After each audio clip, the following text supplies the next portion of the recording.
கர்த்தருடைய பரிசுத்த நாமத்திற்கு ஸ்தோத்திரம் உண்டாவதாக. நாம் பாவிகளாய் இருக்கையில் கிறிஸ்து நமக்காக மரித்ததினாலே தேவன் நம்மேல் வைத்த தமது அன்பை விளங்க பண்ணுகிறார்.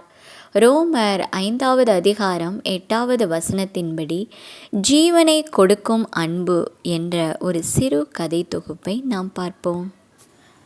நான்சிக்கு அவளது அப்பாவை மன்னிப்பது மிகவும் கடினமாக தென்பட்டது. ஆனால் இப்பொழுது உள்ள சூழ்நிலையில் மன்னிப்பையும் தாண்டி இன்னும் ஒன்றை அவளது அப்பாவிற்கு கொடுக்க வேண்டியுள்ளது. நான்சியின் அப்பா ஒரு குடிகாரர்.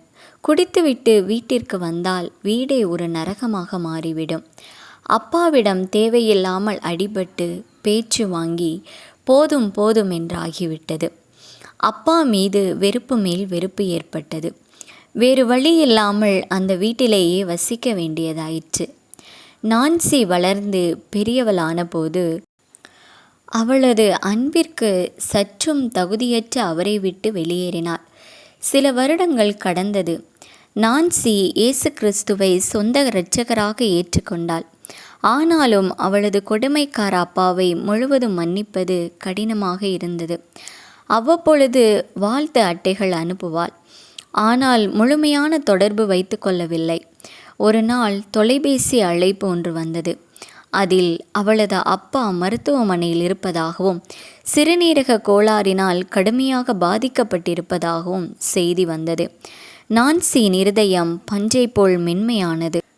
மருத்துவமனைக்கு சென்றாள். அப்பாவுக்கு தெரியாமலேயே அவளது சிறுநீரகங்களில் ஒன்றை அப்பாவுக்கு தானம் செய்ய முன்வந்து அதற்கான சோதனையில் ஈடுபட்டாள். அது அவளது அப்பாவுக்கு பொருந்துவதாயிருந்தது. கோபத்தாலும் வெறுப்பாலும் பல ஆண்டுகளாக பிரிந்திருந்த நான்சி அப்பா இருந்த மருத்துவமனை அறைக்குள் சென்றார். உன்னை பார்ப்பது குறித்து மிகவும் ஆச்சரியப்படுகிறேன் என்று அப்பா கூறினார்.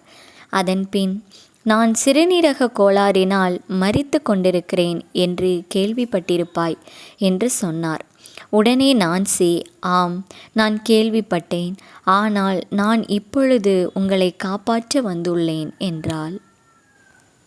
நான்சி அவளது அப்பாவிற்கு செய்தது இயேசுவானவர் நமக்காக செய்ததின் ஒரு பகுதியை தான் சுட்டி காண்பிக்கிறது.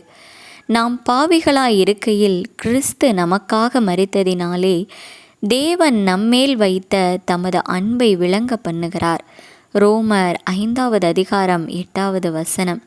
இயேசு கிறிஸ்து அவரது அன்பையும் கிருபையையும் பெற எந்த தகுதியும் இல்லாத போது அவரது அன்பின் நிமித்தம் உடலின் ஒரு உறுப்பை அல்ல, தனது ஜீவனையே தந்தார். சிலுவை என்றால் சித்திரவதையையும் மரணத்தையும் குறிக்கும். ஆனால் இயேசு கிறிஸ்துவின் மூலம் அது மன்னிப்பின் அடையாளமாக மாறினது. ஆமென். கர்த்தர் தாமே உங்களை ஆசீர்வதிப்பாராக. மீண்டும் நாளை ஒரு கதை பகுதியில் சந்திப்போம்.